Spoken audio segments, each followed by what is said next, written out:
The money I left behind was not left in overseas. I left money in 3 banks. Those 3 banks are there. You can go there.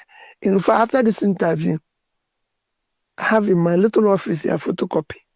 I will give you a photocopy of my handover note, including the balances of that account as at date I left office, issued by the banks. I left in Access Bank, which is still there. 12 billion naira, $50 million. And I'm going to give you a copy. 12 billion naira and $50 million in Access Bank. I left in Diamond Bank. 12 billion naira, $50 million. In Diamond? Diamond. I left in Fidelity Bank. 12 billion naira, $50 million. $50 million in these 3 accounts. And $150 billion naira. And 36 billion naira. What debts did you... 1 minute. They're documented.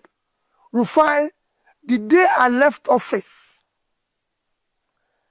I was not owing one contractor, one supplier who have executed his job. If you see one today, I challenge you. Go and sit. I was not owing any civil servant that was supposed to be paid by the state salary. I was not owing gratuity. I was not owing pension. Additionally, if you want to know, I left salary enough to pay salary for 3 months. It's documented. And I'm going to give you the documents.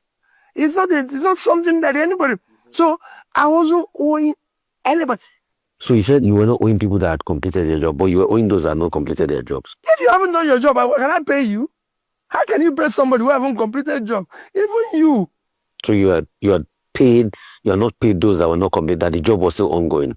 If your job is ongoing, I won't. Let me give you an example. So are you telling me? When I came into office, telling me that you left no debts behind in Anambra? Not one. I was even begging people to come and take their money. If you had a job in Anambra, you can go and ask anybody. Not one. Anybody who tells you Peter B was owing him, call the person. I've challenged people for 10 years.